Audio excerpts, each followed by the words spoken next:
The room was quiet, too quiet. It had been quiet for many years. Emma sat on her small sofa and looked at the wall. The paint was old and a little yellow. The clock on the wall ticked slowly. Tick, tick, tick. Each sound felt heavy in the air. She lived alone in this small apartment. Her husband had died 10 years ago. Her son had moved to another city. Now only silence lived with her. Every night she made the same simple dinner, a little rice, a little tea. Then she sat near the window and looked at the building across the street. In that building, there was one window that always had a light on. It was in the next room, not her apartment, but the building next to hers. Every night, when the sky became dark, that light would turn on. Emma did not know who lived there. She did not know if it was a man or a woman, old or young, happy or sad. But she always saw the light. Sometimes she imagined a family sitting together. Sometimes she imagined a tired worker reading a book. Sometimes she imagined someone just like her, sitting alone. The light made her feel less alone. On nights when the rain fell and the wind was cold, she would sit closer to the window and look at that light. It felt like someone was awake with her, like someone else was still living, still breathing, still waiting for something. One night, the light did not turn on. Emma noticed it at once. She waited. The sky became darker. Other windows showed light, but that one window stayed dark. Her heart felt strange. She told herself, maybe they are not home today. But the next night, the light was still not there. And the night after that, 3 nights, no light. Emma could not stop thinking about it. She felt worried, even though she did not know the person.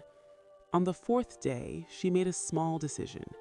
She put on her coat, she took her old bag, and she went outside.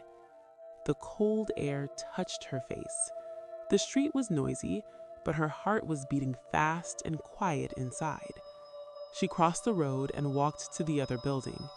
She stood in front of the door for a long time. "What am I doing?" she whispered to herself. Then she remembered all those quiet nights, all those times that light made her feel less alone. She pressed the bell. Nothing happened. She pressed it again. After a moment, the door opened. A young woman stood there. She looked tired. Her eyes were red like she had been crying. "Yes?" the woman asked softly. Emma felt shy. Her voice was small. I live in the building across the street," she said. "I always see your light at night, but it has been dark for days. I was worried."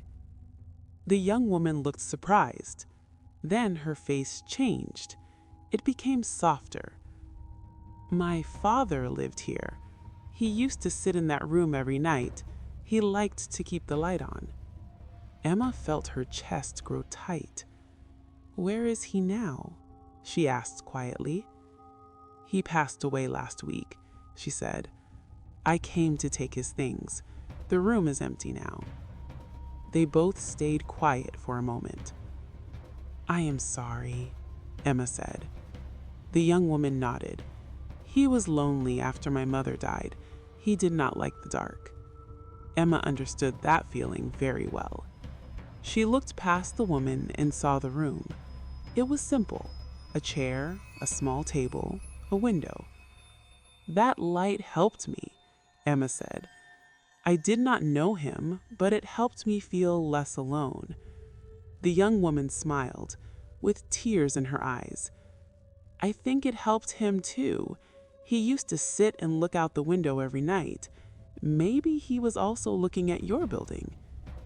They both smiled, a small, sad smile. Emma went back home that night. Her room still felt quiet, but her heart felt a little different. The next evening, she sat near the window as usual. The window across the street was dark, but in her own room, she turned on the light. She left it on, not because she was afraid of the dark, but because somewhere, maybe someone else was looking, and maybe that light could help them feel less alone.